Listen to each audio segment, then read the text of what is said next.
Okay, Undertow, now's the moment you've all been waiting for. La creme de la creme, the best of the best in its series, Tony Hawk Pro Skater 4. I know I've talked about enjoying Underground 2 and Pro Skater 3, but none of those even compare to how great the fourth installment of this series was. So 4, where can I start? Well, in 2002, Pro Skater 4 was released, and well, this game was just the prime of all Hawk games. Career mode was just so well put together. First off, the interactive characters weren't placed too far away from others, and in other games this could take forever and a day to find another challenge. The game just kept you moving.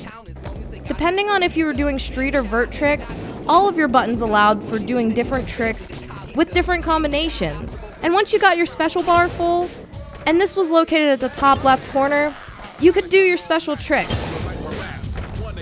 Now the levels. Oh, the levels in this game.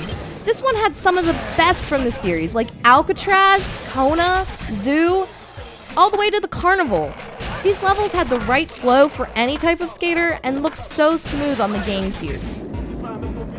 There were ramps everywhere, which I personally loved for those pro score challenges. This is because you could just bust some of the highest combos on them by just reverting into a manual and repeating this back and forth. You still had serious tasks in 4, like collecting combo or skate. But they also added in funny ones, like skitching on an elephant at the zoo or helping sabotage that evil Ranger Bob. Speaking of skitching, that was a feature I really liked in this version. Skitching was really cool because you could literally hold on to whatever vehicle or creature and get dragged around on your board. And I felt that this Hawk landed the physics better than any other, because I rarely caught myself falling off my board, and if you remember, this is before Underground, where you could actually get off your board.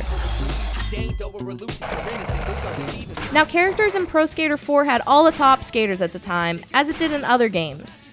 Not much has changed with that, but the skill points in this one you actually earn from completing your tasks, whereas in 3 you would have to go around and collect your skill points. This was a nice feature because now you didn't have to go balls to the wall searching for any of them. Also, 4 had a lot of memorable CPUs, like Ollie the Magic Bum and Kenny the Koala.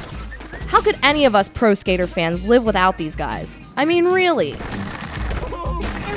But now it's that time where I talk about the soundtrack. Because let's face it, Tony Hawk games seem to always have an amazing list of songs. Well, I still say 3 had the best soundtrack, but 4 was for sure a champ. Oh, and I can't even begin to count how many times on Free Skate I spent riding around Kona, disco mode on, playing TNT by AC/DC. I don't know what it is about that song and that level together, but they brought an ongoing smile and grabbed my attention.